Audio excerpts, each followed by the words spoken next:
안녕하십니까? 하나님의 경제 이야기 26번째 시간입니다. 오늘은 비트코인 선물 ETF 출시에 대해서 여러분과 이야기를 나누어 보겠습니다. 비트코인 선물 ETF가 미국 시간으로 19일 출시되었습니다. 많은 투자가들이 몰려서 당일 5% 가격이 올랐습니다. 비트코인 선물 ETF 덕분에 비트코인 가격도 당일 굉장히 많이 올랐습니다. 비트코인 가격이 지난 여름 3만 불까지 떨어졌다가 지금 다시 6만 불을 회복하고 6만 6천 달러까지 올라갔습니다. 사상 최고치고요. 연내 10만 달러 돌파할 것이다. 이런 이야기까지 나오고 있습니다. 비트코인 차트입니다. 지난 3월 6만 불까지 갔다가 여름에 3만 불 언저리까지 떨어졌다가 지금 다시 6만 3천 달러까지 올라오고 있습니다. 비트코인이 인기여서 미국 연기금도 가상화폐에 투자를 하고 있고 소방관 펀드도 295억어치나 구매했다는 뉴스가 나왔습니다. 반면에 중국은 가상화폐 채굴을 도태산업으로 지정하고 가상화폐 거래와 채굴에 대한 단속을 강화하고 있습니다. 비트코인이 인기가 좋으니까 금은 시원치 않게 대접받고 있습니다. 올해 1월 1일을 100으로 봤을 때 금값과 비트코인 가격을 비교한 그래프인데요. 비트코인은 여름부터 다시 올라가고 있고요. 금은 그냥 횡보하고 있죠. 금 선물 주간 차트입니다. 작년 8월 달 2000불까지 갔다가 계속 하락해서 지금 1796불 수준에 머물고 있습니다. 최근 9월달 들어서는 약간 오르고 있는 추세입니다. 은도 비슷한 궤적을 그리고 있는데요. 작년 여름에 최고점 30불 근처까지 올라갔다가 지금 22불에서 최근 금처럼 다시 올라가고 있죠.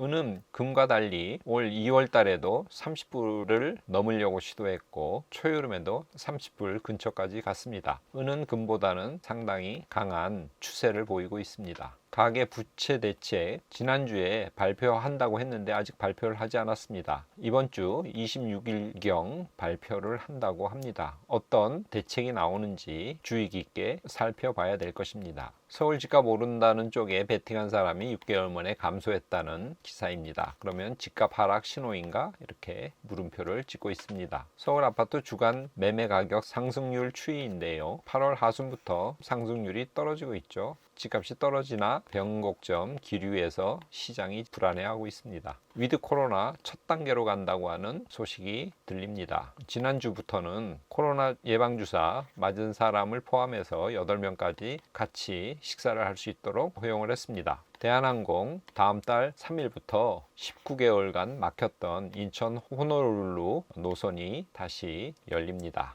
유럽 쪽 2년 만에 해외 연말 예약이 지금 꽉 찼다는 기사입니다. 코로나19가 점점 끝나가는 것 같습니다. 유럽 쪽 영국을 제외한 신규 확진자 추이입니다. 6월달까지 굉장히 떨어졌다가 7월달에 조금 올라왔다가 다시 떨어지는 추세입니다. 그렇지만 영국을 비롯해서 마스크 없이 일상생활을 하도록 했는데 확진자가 굉장히 많이 늘면서 영국의 경우에 하루에 5만 명씩 발생했습니다. 그래서 재봉쇄하는 상황이 벌어지고 있습니다. 위드 코로나라고 했지만 쉽지 않은 상황입니다. 그러나 이탈리아 등 마스크를 계속 쓰게 하면서 위드 코로나로 가는 나라에서는 확진자 수가 늘지 않고 안정적으로 관리되고 있습니다. 미국 10년 국채금리가 계속 상승하고 있죠. 거의 1.7%에 이르렀습니다. 지난주 금요일 날은 잠깐 떨어졌죠. 10년물 국채금리 1년 차트입니다. 올 여름부터 올라오고 있죠. 2년물 채권금리입니다. 1년 차트인데요. 2년물은 굉장히 가파르게 여름부터 치솟고 있습니다. JP모건에서는 비트코인이 상승한 것은 비트코인 ETF나 암호화폐에 대한 인기보다는 인플레이션 심화 때문에 그렇다고 하는 코멘트를 내놨습니다. 과연 비트코인의 상승이 암호화폐의 인기 때문인지 아니면 인플레이션 때문인지 좀 더 우리는 예의주시해 볼 필요가 있습니다.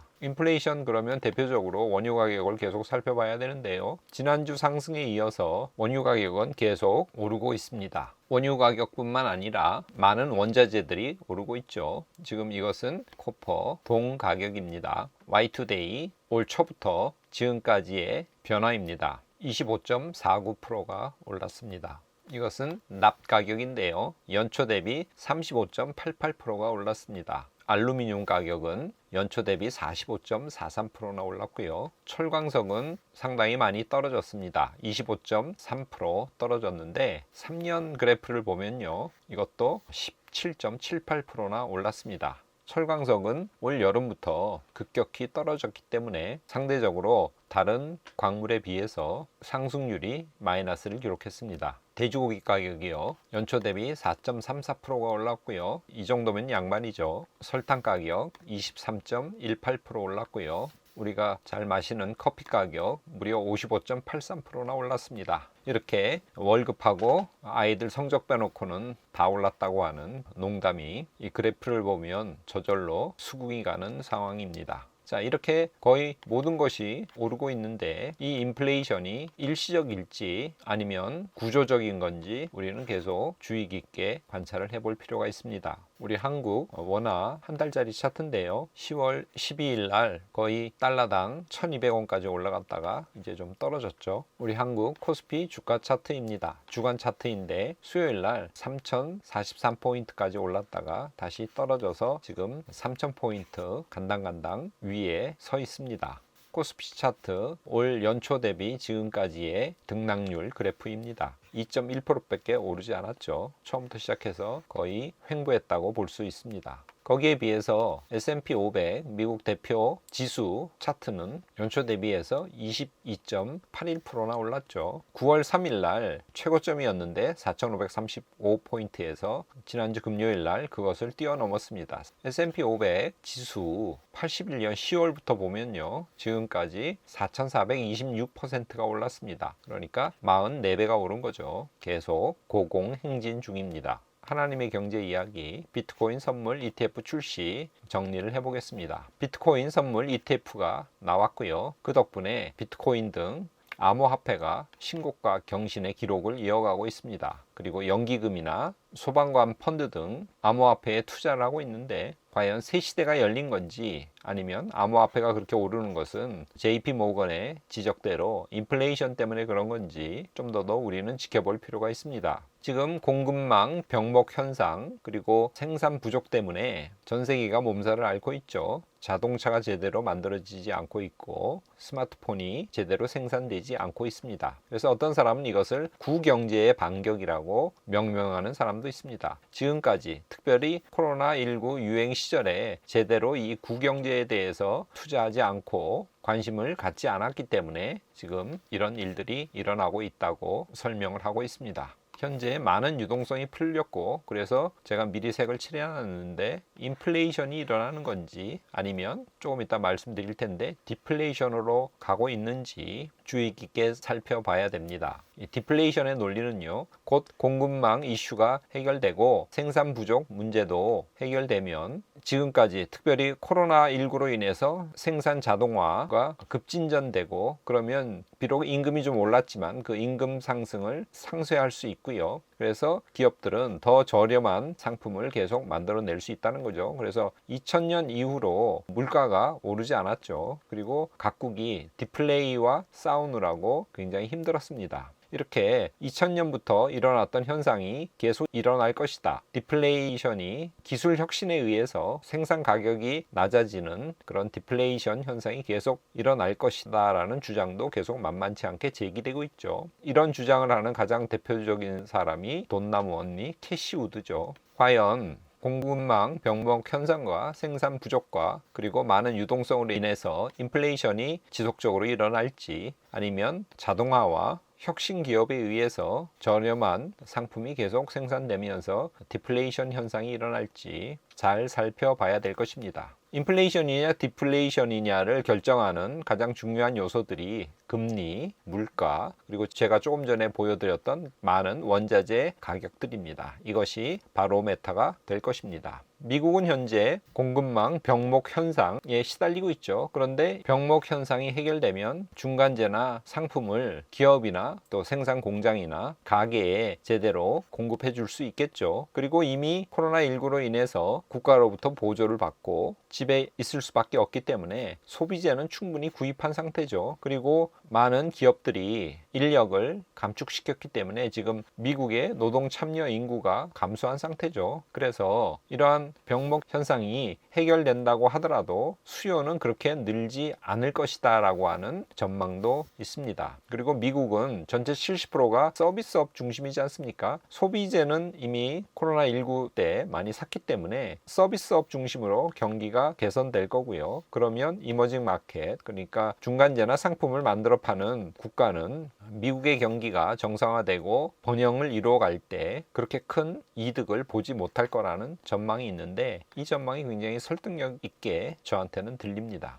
6일 날 우리나라 외국한 평형기금 채권, 약자로 외평채인데 외평채를 0.14%, 굉장히 싼 이자죠. 이자에 조달을 했습니다. 싱가포르 기자가 0.13%로 조달했다고 하니까 서티냐 아니면 서틴이냐, 서틴이 맞아요 라고 되물었다고 합니다. 우리나라 신용이 굉장히 좋다는 뜻이죠. 그리고 채권과 관련해서 많은 투자가들이 우리나라 채권을 사려고 하고 있습니다. 한국의 신용도가 굉장히 좋다는 뜻이죠. 설문조사를 했더니 2030 MZ 직장인의 83%가 투자를 하고 있다고 합니다. 투자 방식에 제일 많은 것이 주식 직접 투자고요. 2위는 가상화폐, 3위는 각종 펀드 상품 등에 투자하는 주식 간접 투자, 그리고 4위는 저축이나 보험 투자라고 했습니다. 투자 결과도 상당히 좋아요. 올해 수익을 기록했다고 하는 사람이 52%로 절반 이상입니다. 한국은 전통 산업의 경쟁력이 아직도 있죠. 철강, 조선, 자동차, 석유화학, 건설 등. 그리고 미래 산업 경쟁력도 상당하죠. 반도체라든가 2차 전지라든가 전기차, 수소차, 그리고 또 엔터테인먼트, 영화, 음악, 게임 등. 그래서 한국은 급격히 발전하는 이 상황에 잘 대처할 수 있는 몇 되지 않는 나라 중에 하나라고 저는 생각합니다. 그리고 좀 전에 보여드렸듯이 한국의 신용도도 굉장히 좋죠. 그래서 채권 시장의 평가도 우수합니다.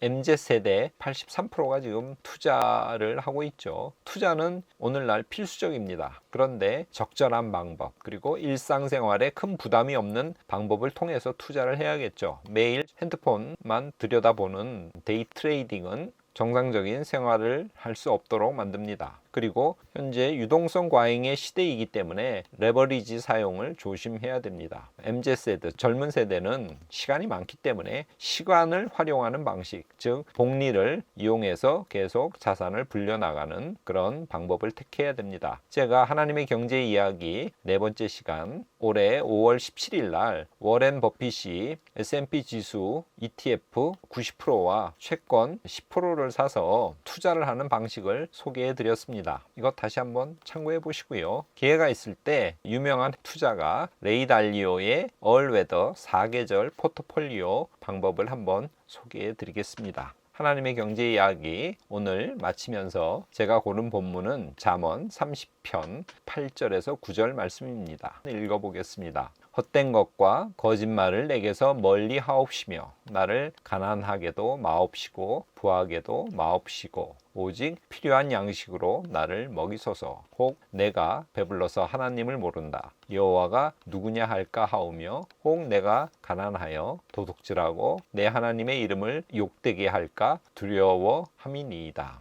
여기 보면 잠언 기자가 하나님께 구하는 것은 두 가지죠. 헛된 것과 거짓말을 멀리 하게 해달라고 구하고 있고요. 또 나를 가난하게도 마시고 부하게도 마옵시고 라고 간구합니다. 헛된 것과 거짓말을 멀리하는 것은 오늘날 탈진실의 시대, 그리고 가짜 뉴스가 유행하는 이때에 정말로 필요한 것이라고 할 수가 있겠습니다. 그리고 오늘날 누구나 다 부자가 되려고 하지 않습니까? 그런데 잠언 저자는 가난하게도 말고 부하게도 말게 해달라고 그렇게 간구합니다. 혹 배불러서 하나님을 부인하거나 또는 가난함으로 인해서 하나님을 욕되게 할까 저자는 염려하고 있습니다. 잠언 저자에 따르면 진실함, 그리고 헛된 것을 멀리하는 것, 적당한 물질, 이 두 가지가 우리에게 정말로 필요한 것입니다. 본문을 묵상하시면서 이 간구가 우리의 것이 되게 해달라고 주님께 아뢰는 한 주가 되었으면 좋겠습니다. 오늘 하나님의 경제 이야기는 이것으로 마치겠습니다. 감사합니다.